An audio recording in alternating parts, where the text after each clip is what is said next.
Good evening, everyone. My name is Antonia Wunderlich, and on behalf of the British-German Association, I would like to welcome you to this online event, which is the first event of 2022 for the BGA, and we are delighted to be hosting it in collaboration with the International Association for the Study of German Politics. For those of you who are joining us for the first time today, the British-German Association is a charity and membership organisation that promotes mutual understanding and good relations between the UK and Germany. Part of what we do is to provide a vibrant forum for debates, talks, discussions, and learning about Germany and British-German relations. So we regularly put on events such as this one, along with other initiatives such as our monthly newsletter. Before handing over to our moderator, Ed Turner, to introduce the topic and our distinguished speakers, a quick note on the technology. There will be a Q&A session after the discussion, and the Q&A will be conducted via the Q&A function, which you should be able to find at the bottom of your Zoom screen. If you click on it, you can start typing up and sending in questions, and please feel free to do so over the course of the event. You can also like someone else's question, and the more likes a question gets, the higher up it is on the list. I will now be handing over to Ed Turner. Yeah, thank you very much indeed. It's lovely to see people online, and it's great that the British-German Association is hosting this. For many of us on the call, we're in one way or another perhaps professionally interested in British-German relations, but also for probably even more of us on the call, it's something of a passion. It's something which has shaped our lives in different ways. Just before we started, Nicolai was reminding me that he was one of that generation of students who'd spent time in the UK and had been bitten by the British bug, as it were.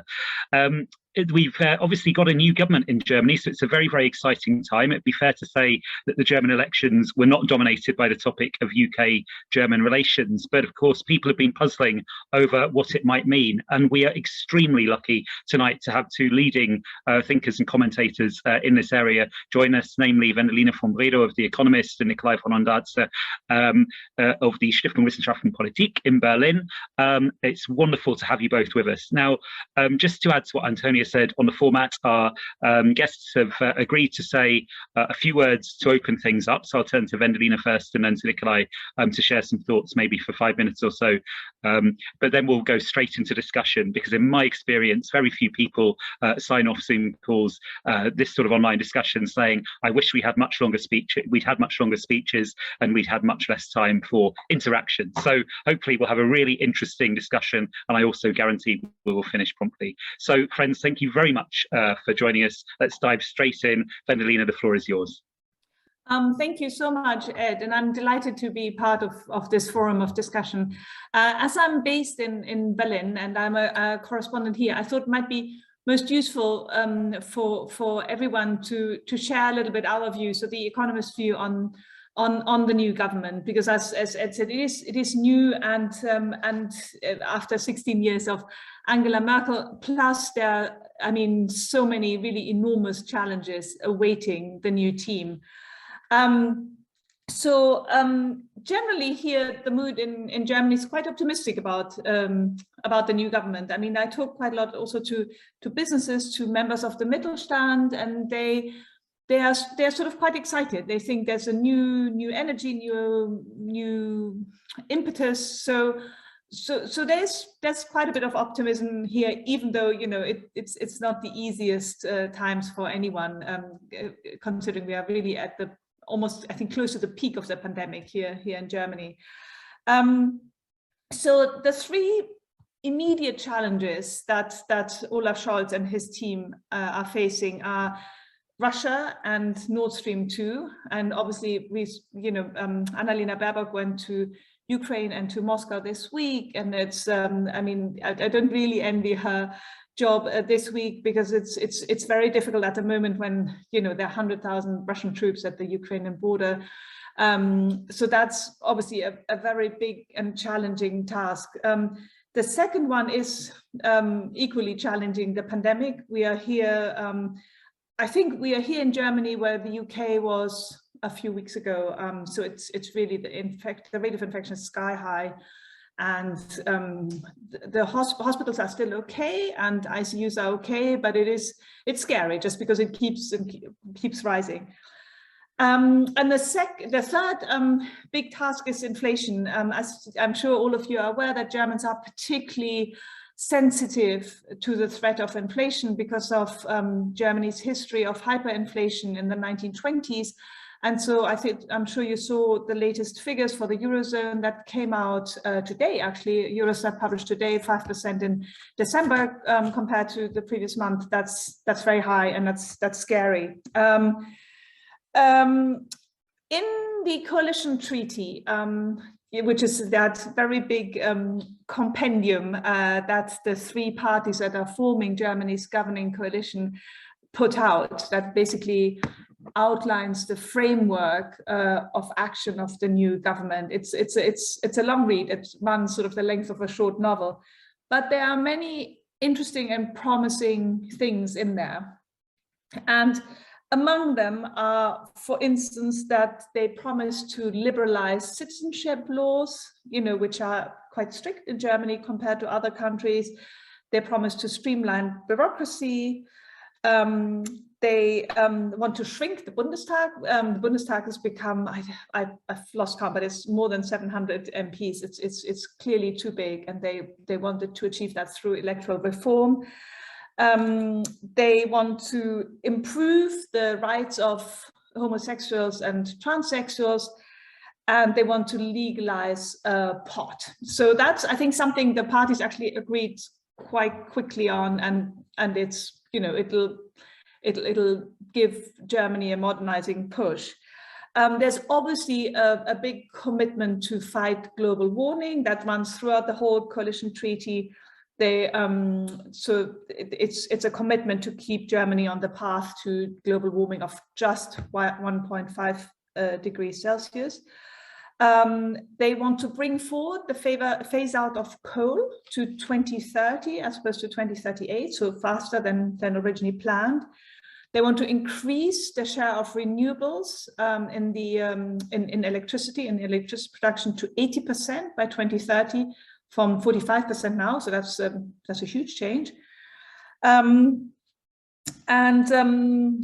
Yes, so green goals are obviously big in the new government's agenda because there's a Green Party that's the second strongest party of the three in the coalition, and the new super minister for the economy and environment is a green man. A green politician, Robert Habeck. But, there are a few sort of things where we didn't quite know where the new government is going. One is there is a commitment on big spending on infrastructure, but at the same time, the FDP, the Liberals in particular, are very committed to the debt brake, which is enshrined in the German constitution. So one is not entirely sure how they can combine those two goals. And on foreign policy, there is, on the one hand, a strong commitment to NATO. On the other hand, there's interest in joining the talks on nuclear non-proliferation. So that's not entirely. So there are a few sort of areas where we are not entirely clear. There is robust language on China. So Annalena Baerbock, the new foreign minister, is known as a China hawk. There's even talk, there's commitment to support the inclusion of Taiwan in international organizations. So that pleases those who've been critical of Merkel's overly soft approach to China for years. Yeah, so that's probably the big topics: China, Russia, nuclear. Last but not least, I think one of the big challenges that are not really addressed, but obviously it's a huge topic, is the demographic shift in Germany. There is huge pressure on the pension system. Germany is the oldest country in Europe. And by some estimates, Germany's labor force has peaked or is close to a peak, and the country will lose as many as 5 million of its labor force by 2030. And so there's a big question how to replace them, you know, in order to finance the pension system. And immigration will help to some extent, but it can't really make up for quite, you know, all these millions. So it's basically something that's I mean, there's no obvious solution to this huge problem.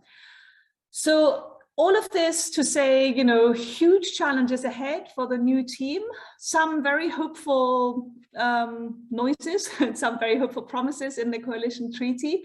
And generally, I think a competent team, you know, from what we've seen so far. The one thing which I think was bungled a little bit in recent weeks was there's a big debate here on making vaccination against COVID-19 mandatory. But now Olaf Scholz, the new chancellor, didn't really want to come forward with his own legal draft bill. So he says, oh, no, it should be up to the MPs. And so many think it's also just in practical terms very hard to implement because of the sanctions that might come for those who refuse to be vaccinated. So that's something which I think has not been done very well, has not been communicated well. But we don't know how it'll play out. The Bundestag, Germany's parliament, will start debating a mandatory vaccination next week. And I think what we can expect is huge protests, not only in Berlin, but everywhere, because we've had these protests almost every day now for weeks and weeks. And many of the protesters are just sort of genuinely worried citizens for one reason or the other, but there's also a very nasty element among them, and there's the Querdenker, the lateral thinkers, and some AfD politicians, of course, are making news of this, and so there's a nasty component amongst those protesters. Yeah, so this just to sort of paint the tableau of how we see the new German government, you know, with optimism, but you know, it's also incredibly challenging time. So we'll see. Plus, you know, it's a coalition government of 3 parties.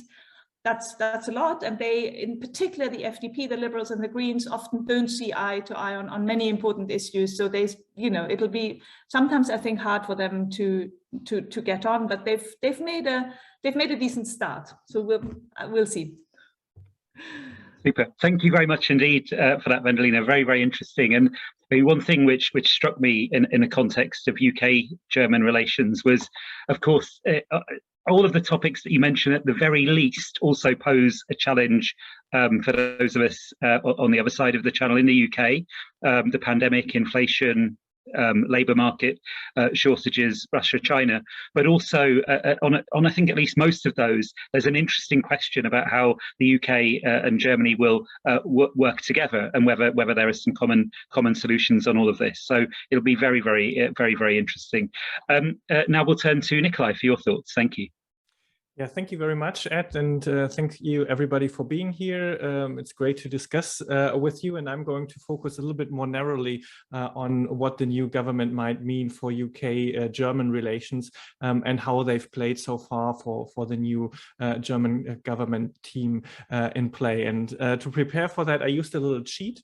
I looked at how the British ambassador in Germany reacted to the coalition treaty and the new German government, and that shows quite neat where the two countries hope to cooperate, but also quite interestingly what she left out in her reaction to the coalition treaty. So first, what did she include? Where does the UK hope to work with the new government? And this is mostly in the international area, in international fora. So she made a big stress on the G7, where the presidency was handed this year from the UK last year to Germany this year, and which is a forum where the UK and Germany work quite closely together. She, of course, mentioned climate, which Vendeline said is one of the main priorities of the new German government. The UK has made a big splash on COP26 and continues to want to play a major part in international climate negotiations. So this is certainly an area where Germany and the UK have a great interest in cooperating and learning from each other. And thirdly, she mentioned NATO and addressing the Russia and China challenge, where the new German government, as Vendeline outlined, is more robust than the previous Merkel government, and where we see now in the diplomacy around Russian troops at the border to Ukraine, a close cooperation between Germany and the UK in the coordination. We've just seen the Quad meeting between the US, the UK, Germany and France, the coordination in NATO. So these are certainly the areas where the two governments will cooperate quite closely together, and where there's I would say also a continuation between the previous cooperation under Merkel and now the new cooperation under Scholz, with maybe a little bit more closer alignment on Russia and China. However, what I found most interesting was what the ambassador didn't address, and that was, of course, the big B word, Brexit, and how to cooperate in the EU-UK relations, and what position Germany there might take. And if you read the coalition treaty, it has a very, despite being a long document, it has a very short reference to the United Kingdom, outlining it as a major ally of Germany, one of the most important allies outside of the European Union. But then it goes on to stress that the partnership can only work if the United Kingdom keeps its commitments in the Trade and Cooperation Agreement with the EU, the Withdrawal Agreement, and most notably the Northern Ireland Protocol. And it goes on to stress that Germany would support all retaliatory measures if the United Kingdom would break its commitments under the Northern Ireland Protocol, which I find quite stunning to have such a direct point on the United Kingdom in the coalition treaty. And I think it can be explained that the coalition treaty was negotiated between the three parties right around the time when Lord Frost was basically threatening daily to activate Article 60 over the Northern Ireland Protocol, and where the new German government, even while it was being formed, wanted to send a signal to London that the bilateral relationship can only work if the EU-UK relationship works, and if there's not a constant crisis and tearing up of treaties between the EU and the United Kingdom. And I think this will be the same going forward, where the German government is open to a stronger bilateral relationship, but that this will be under the condition that the EU-UK relationship develops into a normal partnership that is not sort of characterized by constant fightings between Brussels and London. And the third point that I wanted to make on how the ambassador reacted to the coalition treaty was that the most problematic for me is where the two countries are to some extent losing interest in each other and maybe alienating a little bit from each other. When Vendeline outlined the priorities of the new German government, of course there was overlap in the problems facing the two countries, but less overlap in how they want to address them. The German government, this new government, wants to be a modernizing government, focusing on climate policy, on digitalization, modernizing the economy. And in all of these three parts, the major framework for that is the European Union. And that means that the United Kingdom as an ally plays less of a relevance than it used to be before Brexit. And you can see that also in the first foreign trips of Chancellor Scholz. He went to Paris, to Brussels, to Warsaw, to Rome, and to Madrid. So covering all major European countries so far, but as far as I know, there's no trip planned to London on the horizon. And it took him 2 weeks to pick up the phone and have a phone conversation with Boris Johnson. And that means for Germany, the United Kingdom is still a very relevant player, especially if it comes to foreign and security affairs. But in much of its European policies, it's just not among the top 3 lists anymore of countries to address. And therefore, I think the German government is very much interested in a close partnership with the United Kingdom. They will continue the tradition of the old Merkel government of saying the UK remains a major partner of us, as long as the EU-UK relationship works on at least partnership level and isn't brought to the precipice over Northern Ireland. But I think on the priorities that the new German government wants to address, the United Kingdom is not at the forefront. And I think this is the biggest threat to the bilateral relationship, that the countries need to find areas where the cooperation is worthwhile for both capitals, and then invest in the joint cooperation between Berlin and London. Thank you very much indeed, Nicolai, for that. And I mean, maybe that leads to a question I'd like to pose. I'll pose to Vendeline first, if I may. Clearly, in the UK, there were sometimes, particularly at the start of the Brexit process, misguided expectations. You know, the idea that German car manufacturers would be saying to the German government, you've really got to offer the very favourable terms to the UK, and that's in our interests. And instead, if anything, German car manufacturers said they didn't want the integrity of the single market threatened, and life moved on. But as the process continued, my impression was that Germany played an important mediating role, sometimes a role restraining a major close neighbour, sometimes keeping talks going, and I would probably associate that particularly with the outgoing Chancellor, or the former Chancellor Angela Merkel, rather than necessarily the junior coalition partner. And indeed, when it came to Northern Ireland Protocol, I seem to recall the Greens having some nervousness about it, and a feeling actually it made too many concessions to the UK's position. And so a naive observer might think, well, you've got a new government here, the Greens are in, pretty firm on these things. The FDP are in as well, tend to be more accommodating towards the UK, but not really with relevant ministerial portfolios. The SPD are leading the government. Olaf Scholz seems quite impatient with the UK at times. Whenever he's had things to say about the UK, they haven't been terribly charitable, or at least about the UK government's relationship with Europe. And so it's going to be a bit tougher. Germany won't necessarily be playing that kind of mediating role between the UK and the EU.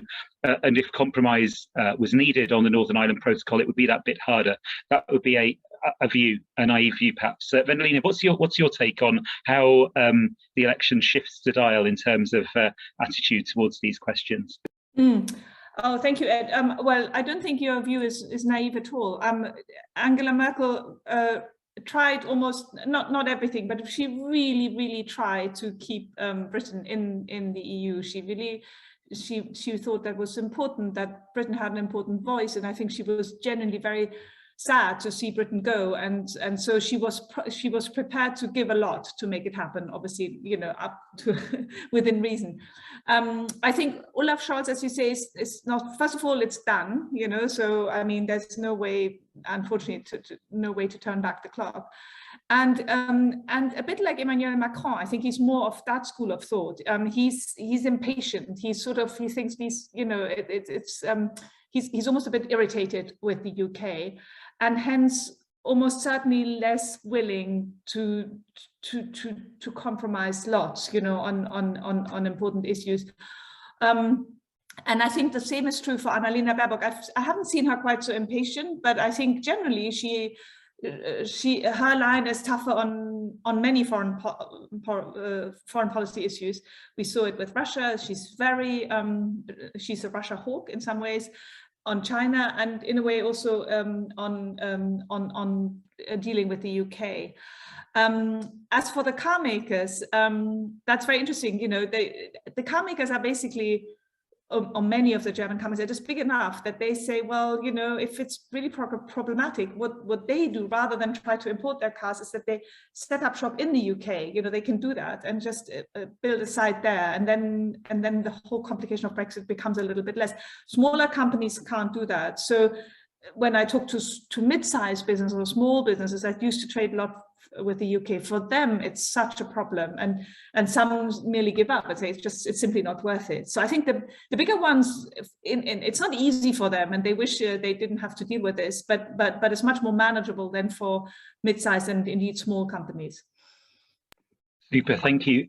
I'll turn to Nicolai in just a second, but just to remind people, there's a Q&A box. Please do put questions in. What tends to happen is it's dormant for the first half hour and it goes crazy in the last 5 minutes, and then we don't have time to answer the questions. So let's break that rule, and friends, get typing now. But Nicolai, slightly chiller wind towards the United Kingdom's or the UK EU issues under the new government, do you think? And you are muted, sir. Classic mistake has to happen at least once in every Zoom session. I wouldn't necessarily say that it's that much frostier. It's right that the Greens have been the most sort of audible on the UK. They have close connection to the Scottish National Party when they work together in the European Parliament, and they have been the ones who called most strictly for Germany to Europeanize its relationship with the United Kingdom, saying we have to work through the EU as much as possible. But overall, I would say the positions of the German parties on Brexit outside of the AfD have been 95 to 98% aligned. And I think that goes for the two governments that are basically saying we realize that the UK is an important player even after Brexit. We want to work with the UK, but in many areas where we go through the EU, the UK is just not as important as it was anymore. And we really, really want the UK to stick to its legal commitments. And I think for Germans, regardless of which party, they view international affairs strongly through a legal prism and have this idea of pacta sunt servanda, so treaties you signed are to be kept. And the idea that you would willingly go and sign a treaty on the Northern Ireland Protocol and basically start violating it every other month or call for a scrapping is very confrontative to Germans. And I think as long as the situation on Northern Ireland doesn't explode, I think then the new government will also be willing to take a line like the Merkel government did last year of trying to work with the UK on foreign and security affairs in the international arena and maybe in sort of cultural ties, but then keep the other questions to the European Union. And to be sort of a little bit slightly more optimistic there, I think what I'm starting to notice that a lot of people who worked on Brexit in Berlin have started to move on to other positions. And the new ones who are coming in from a position, okay, we know that Brexit is behind us, it's a fact, and we have to start working with the UK. And just to give you an example, Germany is very interested in a foreign and security affairs relationship between the UK and the EU. And last year, when you talk to people, they would first say, okay, we are so annoyed with the UK. They promised it in a political direct declaration that they would make a security cooperation with the EU. And then 1 month later, Boris Johnson dropped it. He just can't be trusted. And still sort of attacking the UK for its failure during the Brexit negotiations.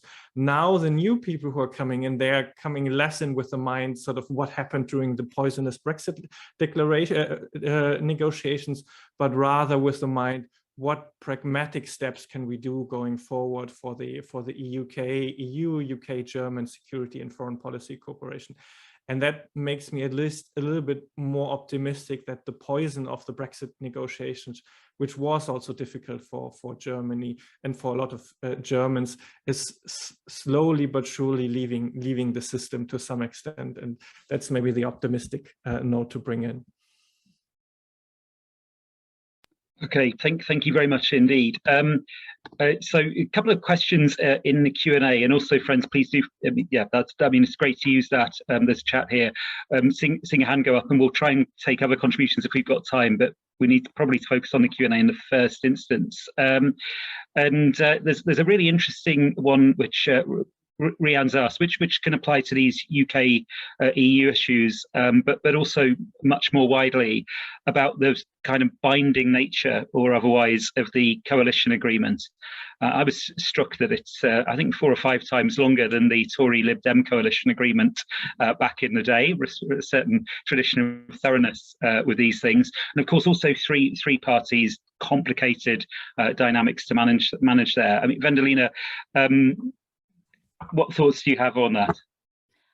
Yes, I mean, you're certainly right on the length of the coalition achievement. I think it's about the length of The Great Gatsby. It's 177 pages, so it's quite something. And they are very specific on certain things, but they are specific on issues that they know they can achieve. You know, relatively or at least where they think they can really make progress, such as streamlining bureaucracy. And nobody can be really against streamlining bureaucracy. And I think there's also a wide consensus on liberalizing the citizenship laws or on improving the rights of transsexuals and homosexuals. On the things that are much tougher, you know, such as Nord Stream 2, which actually is one of the toughest issues on the table at the moment, and there are big disagreements between the Greens and the SPD. The SPD is traditionally, you know, Putin Versteher. You know, they are seen as friendly, understanding Russians, which is sort of translated with, you know, just understanding how they work. And the Greens that would like to drive a tougher line, and I think those will be and the coalition treaty is deliberately is very vague on these issues, and I think because, you know, they know they can't make binding commitments. But I mean, you're right. I mean, not everything will be achieved, and some promises will be broken. I mean, you know, it's a promise, it's a goal, but it's not written in stone. So yes, you're right on that. Thanks very much indeed. Bring Nicolai in on this in a second. I remember I had a couple of conversations with people and about actually the topic of rule of law issues, where the language in the European Union, where language is quite firm. And a couple of seasoned observers put their virtual arms around me and said, that's written down, take a little bit of a pinch of salt with some of it, but maybe that was probably too literalist a reading. Nicolai, what's your view? How binding is the treaty? How flexible is the treaty? Yes, I think it's fair to say that German parties do take their coalition treaties quite serious. I mean, it's almost a sort of has become an art of itself of negotiating this treaty. They had in their working groups very strict sort of rules in Times New Roman, how long each section of the coalition treaty could be, and these weeks of negotiations. But it's also fair to say that it's primarily a public document. It's a public document that is used to justify for the individual parties to their membership when they got out of the coalition, and that some of these parties have either a party member vote, even sort of with every member voting on it, or a sort of party convention to approve the coalition. And I think this is the primary function of that coalition treaty. And therefore, once you get into the phase of government, it's certainly a reference document, but it's no Bible. Not in the sense that, for instance, party manifesto, the manifesto of the elected party in the UK has a sort of almost legal power in sort of relations between the House of Commons and the House of Lords. If something was in the party manifesto from the government party, it has a different sort of force, a political force. That's not the case for the coalition treaty. It's only binding as far as the three parties still sort of adhere to it. And a good example for that was the coalition treaty of the last CDU-SPD government in 2018 was titled with Aufbruch für Europa, a new start for Europe, and basically sort of had the signature of Martin Schulz all over it, who wanted to sort of a very, very strong European. And he was booted out in the SPD just a couple of weeks after the coalition treaty was signed. And that never sort of this Aufbruch für Europa never came into play. And so I would say it has a strong sort of argument to its own party base to show the public what the government wants to do. But then everything else follows out of negotiations between the three parties. That being said, the position towards the UK is not very contested. So I wouldn't expect there to be sort of a major deviation from that, only insofar as if the Northern Ireland Protocol situation is resolved, then I think there's more scope for cooperation than is written down in that coalition treaty. Super, thanks, Nicolai. Maybe we'll turn to some of these big picture foreign policy issues, which are there. Russia and the positioning of the new government, and as Vendeline mentioned, the SPD's traditional positioning being really quite dovish. Heiko Maas possibly a bit of an outsider in some ways there. Maybe there's been a little bit of movement in recent days. Sigmar Gabriel's interview calling for a tightening of the SPD line, and Neil Schmid perhaps also, but still probably more dovish instincts than the UK. Potential though, Nicolai talked earlier about cooperation between the UK and Germany alongside the US and France on questions of Ukraine. How fruitful how well aligned do you see the new government in Berlin and the British government being? And are there any areas of disalignment? Nicolai, go for it. Yeah. No problem. So it's certainly fair to say that the conflict with Russia is the first big test for the coalition. As Vendeline outlined, there is this slight split over Nord Stream 2. The Greens have always been very hawkish, both for environmental and for European policy reasons against the pipeline. Annalena Baerbock has spoken out previously in the Bundestag very forcefully against it, but they agreed in the coalition treaty sort of not to sort of directly stop it, but say let the regulators do their work, and it needs to be compatible with European regulation. And this is the line that the German government has taken so far, and very reluctantly, very reluctantly has been pushed in this towards the position that they've said that Nord Stream 2 is also on the table in terms of sanctions. But that has been contested and is still contested in the SPD. And my reading is, for now, within the SPD, that tradition of Ostpolitik, so the idea that if you only talk enough with Russia, you can find a solution, is still very strongly. And therefore, there are those who push for caution.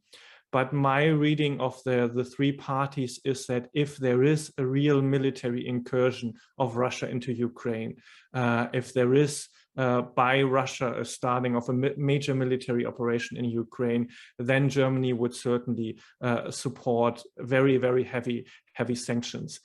The other part of the question that I saw in the Q&A was whether Germany would also support military redeployment. And there I'm a little bit less sure.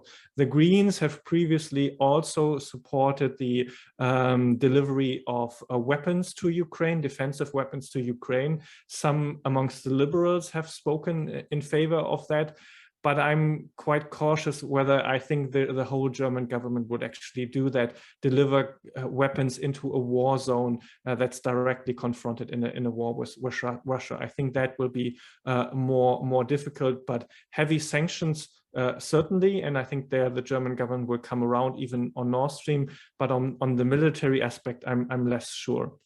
And one question just to add quickly to to what Nicolai said, I think it will be interesting also as a first test of strength between the Chancellor and his foreign minister, because they really do not see I think Annalena Baerbock's course really is different from Olaf Scholz, and it'll be interesting of how the balance of power will play out. I think in Angela Merkel, sort of on the very big things, she imposed her line on whoever was her foreign minister. So we'll see whether Scholz, who sees himself a little bit as the heir of Merkel, even though he's in a different party, will continue that tradition. So I think it's so interesting on many levels, but I think it's also just interesting on how the relationship will play out between those two.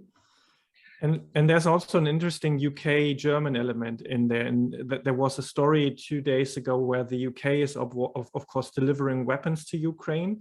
and the planes of that were flying around Germany, over Denmark, Poland, to Ukraine, and circumventing Germany. And this is still unclear why it's happened. Both the German government and the UK government have said there has been no request to Germany, so Germany has not outright banned the military planes of the UK flying over Germany, but it's certainly sort of been an international observation that whether there's been a trouble there. And as far as we can see from the outside, this wasn't sort of a desired ban from Germany to the UK, but it's still an interesting fact that the UK chose to choose this different route rather than what planes normally take from Germany to that region, from the UK to that region, which would be to fly over Germany. So there might be some tensions between the two governments on how to handle that situation. And before we move off this topic, Vendeline, if I could just put to you the exact words Peter Watkins has written in the chat, which I think are an excellent way of formulating the challenge. If Russia does move into Ukraine, how will the coalition react, and would it support military redeployments by NATO and further sanctions? We understand the status quo, but what happens if Russia really ups the ante? Because there's such a strong commitment to NATO in the coalition treaty, and Scholz is an Atlanticist, you know, he's of the old school when it comes to transatlantic relations. I do think they would support the redeployment of NATO troops and sanctions. I think on that, you know, if it came to this, you know, case that we all hope will not happen, I think, you know, they will be with their closest allies. I do believe that. I mean, if not, that'd be quite serious. But I think that's what will happen. Thank you. Maybe let's turn to another question in the chat, a really interesting one around the government and its allies in Europe. So, Nicolai, you've given an account of areas where there is more and less potential for cooperation with the UK. This is also going to be reflected in where the government sees new government sees its closest allies.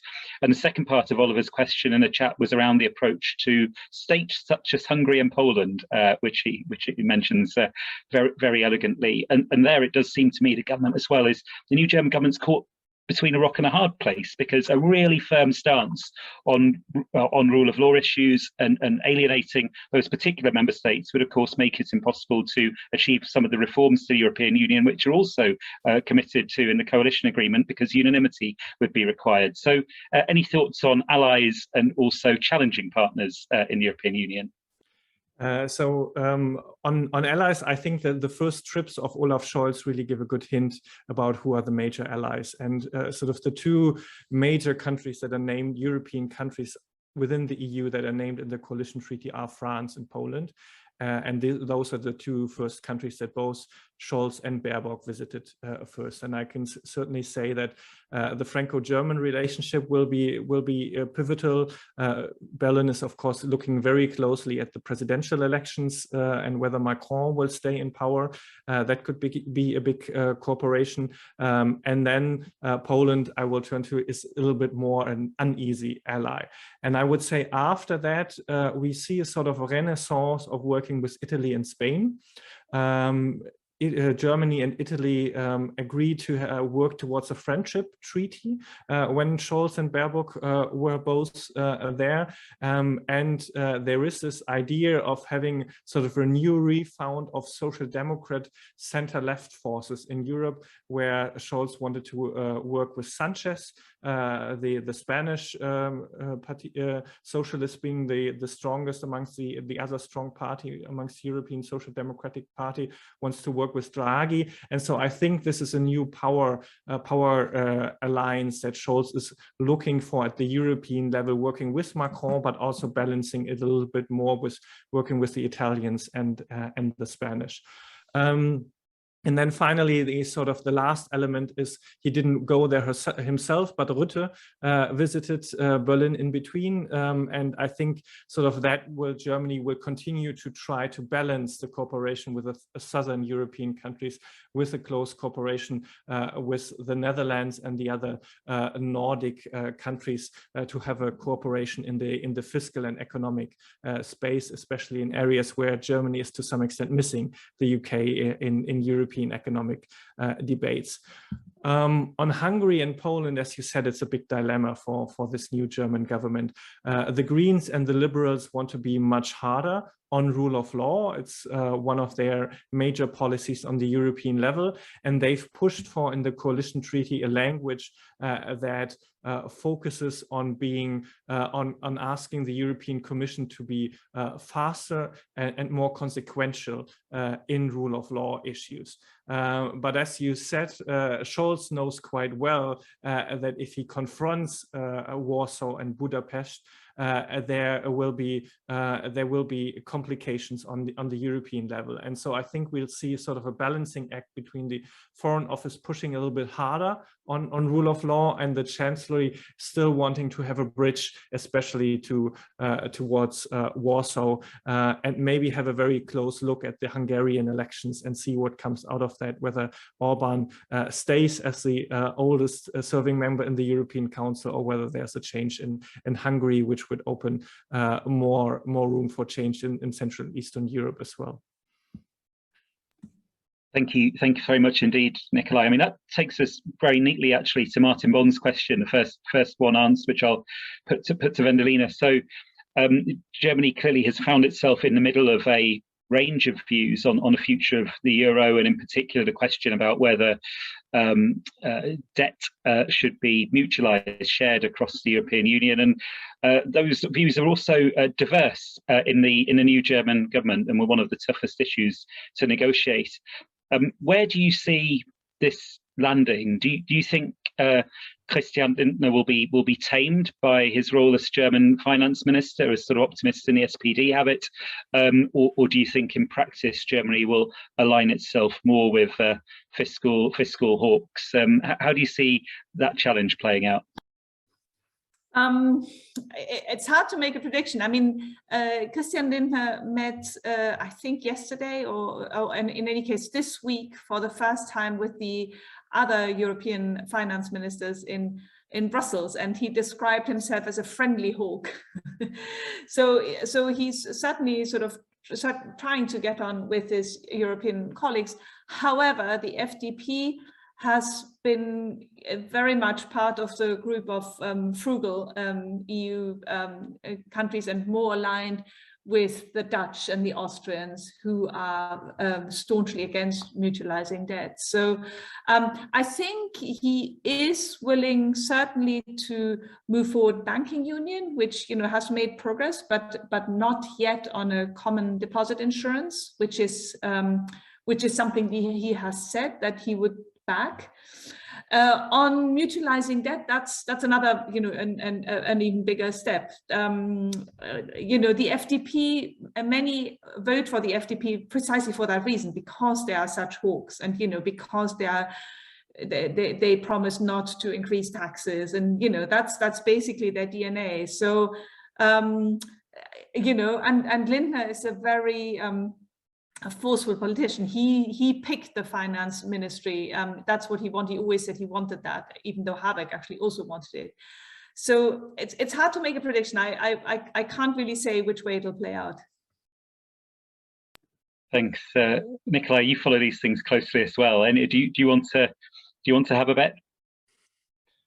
Good question. I think the decisive point will be when the next crisis comes along. I think the FDP going into that coalition accepted the status quo, which was not only sort of the fiscal the Stability and Growth Pact, but they also accepted the Next Generation EU, the Recovery Fund, and the joint issuing of bonds by the European Union, which is a big step forward. But they accept it as a one-time crisis management tool only. And I think the big question will be sort of for them, how will Lindner react now in the negotiations about the fiscal rules in the EU? There, I think he will stick, as Vendeline said, to the traditional FDP lines, that the Stability and Growth Pact cannot be fundamentally reformed, that it worked and has shown its flexibilities. But the decisive point will be, for me, the next crisis. The EU has always sort of, if it established one instrument in one crisis, it used that in the next. And I think an interesting question for the EU going forward will be, is that joint issuing of bond and the EU becoming a player on the financial markets, is that something sort of for the pandemic only, or is that here to stay? And that will be a very, very difficult question for the FDP, where the SPD and the Greens would certainly be in favor, but the Liberals would be against. And there, as Vendeline, I would hesitate to put my bets down, but I think the development goes into that direction, especially sort of if the FDP has a government responsibility, and then in a crisis will have to make the decision. It's our call whether the financial markets go down the drain, or we sort of put together a rescue package on the European level. And I'm hesitating to bet, but I go a little bit into the direction that the FDP will accept more in government than it would accept outside of it. Thank you. Our sort of very final round of questions will be about the UK-German relationship, and I've given you a heads up about that. But quickly, Vendeline, on the question, which I think was a reaction to your comment in your initial remarks about the reduction in the size of the Bundestag, which is a very big parliament, even perhaps if it wasn't quite as big as people were feared might be the case after this election. Do you see how realistic is the goal of reducing the membership, and will it be there in time for the next elections, do you think? Well, it certainly won't come before the next election, because now they've, just been elected to their seats. But I think it's become so big and so obviously bloated that I think there's a chance that they'll manage, within the next 4 years. So yes, it's just, I think it's obvious to almost everyone that it's counterproductive to have such a big parliament, such a big lower house of parliament. But then you never know. These things work in mysterious ways. But I think I think that there's a chance that in 4 years we will have a not considerably smaller but somewhat smaller Bundestag. Thank you very much. One might flippantly observe that an element of the reduction in size has been achieved with the decision to exclude unvaccinated MPs, and so some of the AFD folk being removed from the centre of it. Anyway, in wrapping up, I've got one final question for each of you, if I may, and I'll turn to Nicolai first and then give Vendeline the last word. If you have one piece of advice for the new German government on dealing with the United Kingdom, what would it be? And if you have one piece of advice for the current UK government on dealing with Germany, what would it be? Nicolai, you go first. Tough questions. I would probably easier for the UK government. I think the biggest condition for a good relationship with Germany is don't blow up the relationship with the EU. You can't play it both ways, sort of fight with the EU and then have a friendly relationship with Berlin. If you keep talking on Northern Ireland and find a solution, that would be the condition for a deeper partnership. For the German government, I'd probably say it's work with the UK in flexible formats. Germans like to put everything in their structure. Everything has to be EU, UK, or NATO. And I think the best advice would be rather use flexible formats. Use the Quad on the Ukraine, use the G7 on some of the climate and global health issues, use the bilateral on cultural cooperation, and be a little bit more flexible in your diplomacy towards London. Thank you very much indeed. And Vendeline, what is your advice to Mr. Johnson and Chancellor Scholz? Well, my response is going to be a little more Machiavellian, I guess, than Nicolai's.